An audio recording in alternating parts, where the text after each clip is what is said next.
Hi, I'm Andy McWilliams, and today I'm going to show you how to correctly engage the rigid core locking mechanism. As always, read and follow the instructions and use the correct tools.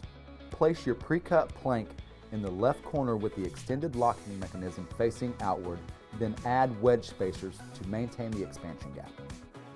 Line up the short joint and connect the corners using the slide method. Once engaged, simply place your hand on the plank and slide it into place, and don't forget the wedges.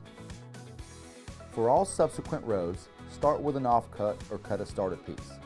Insert the long joint into the previous row at about a 25-degree angle. Make sure it's fully engaged, then slide it into position and lower. Engage and slide the next plank to perfectly line up the short joint before lowering.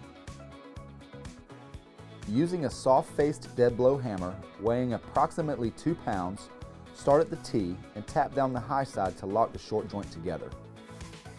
Once the plank is engaged, the surface area should be flat and smooth. Check by running your fingers across the seam.